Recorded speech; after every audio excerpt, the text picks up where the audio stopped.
My name is Deng Mayom De Bior from Sudan. I speak our native language, Dinka. That's our community where I come from. I study law here at the university, the former University of Port Elizabeth. That is Nelson Mandela right now. As you know, Sudan has war for about 50 years now, from 1955 till 2005, when there was a peace deal that was signed, Nairobi. A lot has been happening, though with difficulties. You have people, who have only known, war the whole of their life. Now rebuilding their life again. People are building houses, small town expanding, trade activities are happening. I'm a veteran child soldier. I joined the military in 1987.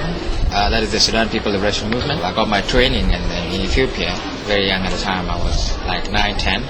When I decided to join the army, I didn't know what liberation meant at the time. You see, I got excited about, carrying a gun or something like that, because there was some young boys that I could see, like holding guns, carrying guns, and I was like, I can also carry mine too. Beginning, that was just started in 83. I have them. My father is a colonel in the army.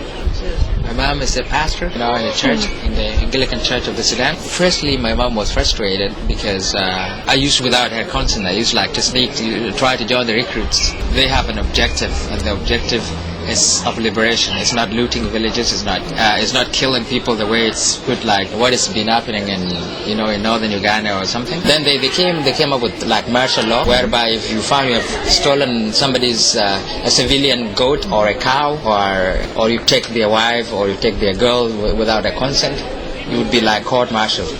I was a member of the infantry. Those days, those children who were still very young, who were vulnerable, broke out in 1983. That was my class 1.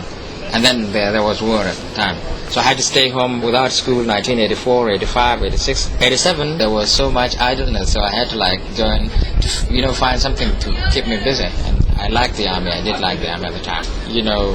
My little education, I thought of I could help the nation in a different way. Be here if I were to be here, but I know Sudan needs me more than anything else, than anywhere. So once I finish, I would go back and try to help, transform a country that has known nothing but just, we want to help in the law reform. For some of us, some of our old people still think their laws of 1937 are still as valid as today, but law is dynamic, changes every now with the needs of the generation.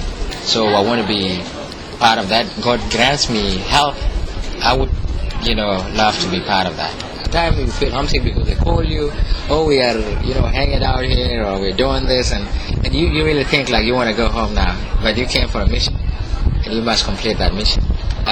Russia, China, why build military when people are dying of hunger, just hunger? That money, the money put into the military technology transfer, they say, would better be well spent on education, on clean water, on physical infrastructure, on health, and more importantly, agriculture, because we want to build a hunger-free Sudan. I realized we had a cause, a just one, to fight for, and my own observation of the events, and seeing that the only ultimate way we could live very well is to make sure that there's peace and development, because peace, the two words come together.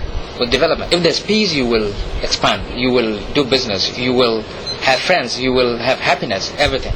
But with war, is every day, will I live today, will I survive it, and things like that. Yeah. So basically, from a soldier to become a civilian and a peace-loving person, I was motivated by the fruits of peace, what is called peace.